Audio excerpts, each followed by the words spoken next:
তীব্র দাবদাহে যখন মানুষের প্রাণ ওষ্ঠাগত, জীববৈচিত্র্য যখন হুমকির মুখে, তখন ছায়াশীতল পরিবেশ উপহার দেয় গাছ। অথচ এই গাছই কিনা কেটে ফেলার সিদ্ধান্ত নিয়েছে কুষ্টিয়া সামাজিক বন বিভাগ।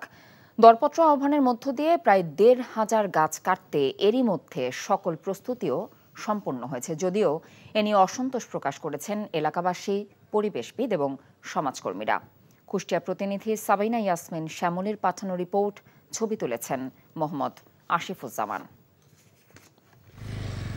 সারা দেশে তীব্র দাবদাহে মানুষের যখন হাঁসফাঁস অবস্থা, সরকার প্রধান থেকে শুরু করে বিভিন্ন সভা সেমিনারে যখন বেশি বেশি গাছ লাগানোর আওয়াজ উঠছে, ঠিক সেই সময়ে বৃক্ষ নিধনের সিদ্ধান্ত নিয়েছে কুষ্টিয়া সামাজিক বন বিভাগ। নিয়ম রক্ষার নামে কুমারখালীর বাঁধ বাজার থেকে মাদুলিয়া পর্যন্ত প্রায় ৩ কিলোমিটার সড়কের ১,৪৮৫টি গাছ কাটার সব আনুষ্ঠানিকতা শেষ করেছে বন বিভাগ। চলতি বছরেও ওই সড়কের লাহিনীপাড়া থেকে বাঁধবাজার পর্যন্ত ১,৫৮০টি গাছ কাটা হয়েছে। আর এতে ক্ষোভ প্রকাশ করেছেন পথচারী ও স্থানীয়রা। বিকাশে কম খরচে ক্যাশ আউটের লিমিট বেড়ে ৫০,০০০, প্রিয় এজেন্টও ২টা। এই গাছ কাটিয়ে নিলে জনগণের আবার ভোগান্তি হবে, চরম ভোগান্তি।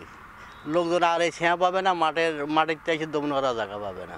সারা দেশে তীব্র তাপদাহের মধ্যে আসলে গাছ কাটার বিষয়টা আসলে আমরা সন্তুষ্ট না। গাছগুলি যদি কেটে ফেলে তাহলে তো আমরা তো বিশ্রাম নিতে পারবো না, আরও প্রাকৃতিক দুর্যোগ আরম্ভ হবে।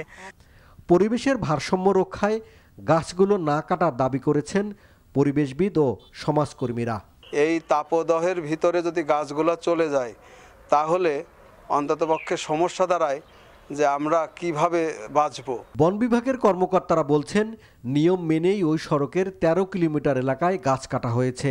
বাকি গাছগুলো দরপত্রের মাধ্যমে কাটার প্রস্তুতি সম্পন্ন হয়েছে। গাছটা প্রায় ১৪ বছর বয়স হলো, মানে ১০ বছর পার হয়ে গেছে। এই জন্যে আমরা এটা সিলেকশন করেছি এবং তার আগে যাবতীয় সকল প্রক্রিয়া সম্পন্ন করা হয়েছে।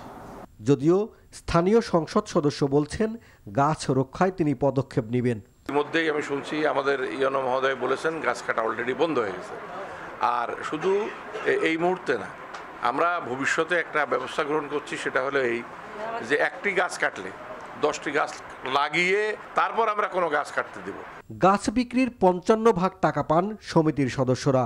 সংশ্লিষ্ট ইউনিয়ন পরিষদ পায় ৫ ভাগ, আর বন বিভাগ ও সড়ক সংশ্লিষ্ট বিভিন্ন বিভাগ পায় ২০ ভাগ করে টাকা।